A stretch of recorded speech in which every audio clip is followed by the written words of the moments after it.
Claudius, Aurelian, Probus, Diocletian, Constantine. These are the men who salvaged an empire that looked like it was headed straight for the dustbin of history. The Roman Empire wasn't a Roman Empire anymore, and it was a good thing for the Romans that it wasn't. Despite his impressive-sounding name, Marcus Aurelius Valerius Claudius most likely had no aristocratic connections anywhere in his family tree. His origins are too obscure to say definitively, but like other young men from the Danube frontier who joined the legions, he probably came from peasant stock and was looking for a ticket to a better life that service in the army sometimes provided. Usually, it provided hardship, suffering, and an early death, but to the youths of Pannonia and Moesia, that can't have sounded too different from the lives they could expect to lead staying at home. At least in the legions, there was an outside chance you might get promoted to centurion or something, and pick up a few cash bonuses along the way. Born around 213, Claudius and his fellows would have entered the legions in the early 230s, and though we know these years as the moment when the empire slipped into crisis mode, for the common soldier, these were the years when, really, anything became possible. A legionary who showed courage, discipline, and who kept his wits about him in the heat of battle was likely to find himself not just in charge of a cohort, but a whole legion. And, after the ascension of Maximinus Thrax, maybe even the whole empire. Claudius was courageous and disciplined, and kept his wits about him in the heat of battle, and so he slowly climbed up the ranks. He had the further good fortune of coming into his own during the reign of Gallienus, when legions run by career military men, rather than the usual gang of aristocratic social climbers, was becoming the rule, rather than the exception. Claudius seems to have excelled everywhere he went, and as Aureolus faded as Gallienus' favorite general, Claudius stepped in and became one of the emperor's most trusted military advisors. When Aureolus was stripped of the all-important cavalry command, Claudius was quite literally handed the reins. Claudius's role in the assassination of Gallienus the next year has never been fully ascertained, but no one doubts that he was at least aware of the plot. Constantine's revisionist historians attempted to absolve Claudius of all guilt, but their claims are far-fetched to say the least. As the senior ranking general of the officer corps, he was not only the natural choice to succeed Gallienus, but also a man whose at least tacit consent would have been required for a plot to move forward. On a more personal level, he was also the senior ranking Illyrian, and it was native Illyrian officers who were the prime movers in the plot to remove Gallienus. To think that Claudius did not know what his friends and countrymen were up to strains credulity. When the deed was done, the conspirators arranged for the men to proclaim Claudius emperor, and he accepted, no doubt feigning surprise. Having assumed power by way of a coup, though, Claudius was quick to distance himself from the assassins and promote the legacy of Gallienus. In stark contrast to the rewards they were probably expecting, Claudius singled out a number of the officers behind the plot to kill Gallienus and had them executed or exiled. The new emperor wanted the world to know that he did not approve of regicide, especially since he was now the rege who could possibly be cited. To further distance himself from the conspiracy, when Claudius traveled to Rome to cement his new powers, he took the surprising step of demanding that the Senate deify Gallienus. The Senate, of course, balked at this. Far from wanting to deify Gallienus, when Claudius's order came down, they were preparing to vote to damn his memory, a la Domitian. Forced to swallow their pride, which is of course what had made them so mad at Gallienus in the first place, the Senate instead voted to deify him, as Claudius instructed. His hands now relatively clean, Claudius took stock of the empire he had inherited. In the west, the Gallic Empire was still in the hands of Postumus, and looking as strong as ever. Despite being solidly separatist, though, attitude towards Rome, so, for the time being, they could wait. In the east, Odenathus' death had led to the rise of his widow Zenobia, there was definitely something that needed to be done about that. It was one thing for the East to be run by Odenathus, but his wife, this latter-day Cleopatra, no, that wouldn't do it all. What if she decided to do something crazy like take over Egypt? No, the East needed to be brought back under imperial control, and fast. But Zenobia too would have to wait. After all, had they not all just been involved in staving off a massive Gothic invasion when Aureolus had decided to revolt? Was that invasion even over yet? No? Well, that is going then to have to be priority A1. So, after spending a few months in Rome, Claudius ordered the troops in Milan back to the Danube, where either loose Goths from the previous invasion were still running around, or a whole new invasion force had come in, depending on which theory you buy into about the Gothic invasion patterns of the late 260s AD.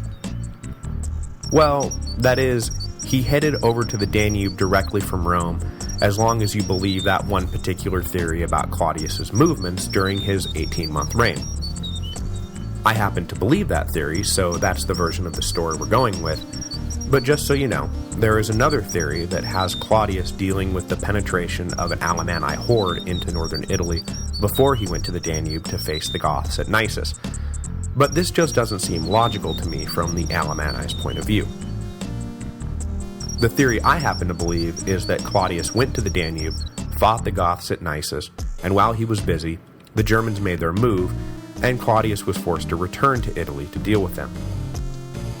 To argue that the Alemanni invaded right away means arguing that they decided to charge headlong into an imperial army still encamped outside Milan, which maybe they did, but it just doesn't seem practical.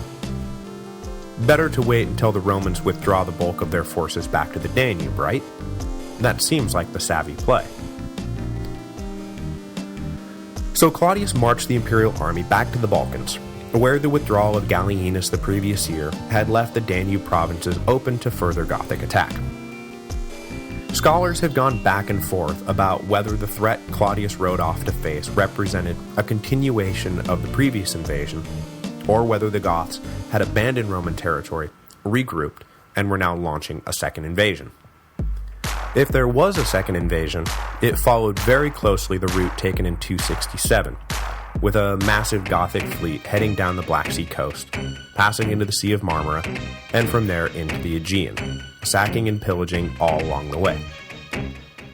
When Claudius entered the Balkans, a Gothic horde, that is, women and children along with the men, possibly 100,000 strong, was loose in the mainland. The Romans and Goths met outside the city of Nisus, and though we don't know the size of the army Claudius led, the Goths are said to have fielded an army somewhere north of 50,000 men. The battle that followed was an extremely hard-fought affair, but showing off that old Roman discipline, the Goths were finally broken when Claudius pulled the old fake a retreat, then whirl around and smash your surprised opponent trick. A trick likely led by his new cavalry commander, Lucius Domitius Aurelianus. The Goths were mostly killed or captured, but even a victory as great as the one at Nisus was not decisive. A sizable contingent of the Goths managed to break free and push west into Macedonia. Claudius wheeled his army around and caught the survivors trying to fortify themselves behind their own carts. When Claudius broke through these defenses, the Goths once again took flight, but as they had no provisions to speak of, the chase itself was taking more of a toll on their remaining numbers than the Romans were. They finally holed up on the side of a mountain and found themselves immediately besieged and trapped. Disease and famine ripped through the Gothic ranks, and the chiefs quickly determined that they would not survive like this for very long. So they broke out again, and amazingly enough, the starving and exhausted Goths managed to penetrate the Roman line and point themselves towards home. But the final battle took too much out of them, and the last of the last survivors were quickly tracked down by the Roman cavalry, and with no strength left to fight, they gave up. The fate of these surviving Goths might surprise you, but the circumstances of the times demanded of the Romans break out of the old enslave and annex routine that had served them so well for so long. The combination of disease and famine, near constant warfare and economic upheaval, had left the empire, and particularly the Danube provinces, overworked and undermanned. So Claudius decided to initiate a policy that had been used occasionally in the past, but never in any sort of systemic way. He settled these conquered Goths inside the Roman Empire. This had the effect of eliminating them as a foreign threat, putting them to work to boost the Roman economy rather than suck it dry, and provide a new recruiting ground for the legions. For their part, the Goths were more than happy to be allowed entrance into this rich land that they had for so long coveted. Their brothers and sisters back north of the Danube were sure to take note of this shift in policy, though they would be well advised to also note that only defeated barbarians are allowed the privilege of Roman settlement. As we go forward, this policy of resettlement and enrollment of the able-bodied men into the legions will become standard imperial policy and serve as one of the key strategies employed to maintain peace in the borderlands. It should always be remembered that the massive defeat, for example, at Adrianople, was caused not because the Goths were led into the empire by Valens, but instead because the migration was so badly mismanaged. As with most of Rome's victories these days, there was not long to savor the win at Nisus. After a 10-year hiatus, the Alemanni got the band back together again and decided to launch a The presumption is that after their defeat near Milan around 260, the Germans felt that they had made a peace deal between themselves and Gallienus, without necessarily recognizing the Roman state itself as a party to the negotiations. So, when Gallienus died, well, that meant that it was now open season on Rome again. My assumption is that they waited for Claudius to withdraw back to the Danube before they made their move, but it could very well be that they invaded the minute that they heard the emperor was dead. Whatever the order of events, the outcome was the same. Claudius and his imperial army swept in and crushed the Alemanni at Lake Benacus. The reported numbers have it that Claudius needed just 35,000 troops to kill or capture half of the 100,000 men of the Alemanni army, which would be a stunning victory to say the least. But the enemy numbers probably refer to the whole Alemanni contingent, not just the fighting men, so it is likely that the battle itself was evenly matched. Regardless, Claudius sent the Germans running home, and established himself as basically the greatest thing to happen to Rome in a long, long time. In the span of just a few months, he had wiped the floor with the Goths, and then the Germans, and proved to the world that when it needed it, Rome still had it. Best of all was the fact that Claudius was leading the legions to all these victories personally, so there was no repeat of the whole victorious general gets proclaimed emperor dynamic that had kept dividing the empire immediately after its victories in the field. Rome's foreign enemies were knocked back on their heels enough that the emperor could begin thinking about the real prize, the reunification of the empire.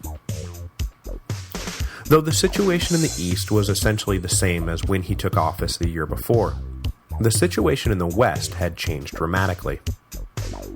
Postumus was dead, killed by his own troops, and the political stability of the Gallic Empire was in serious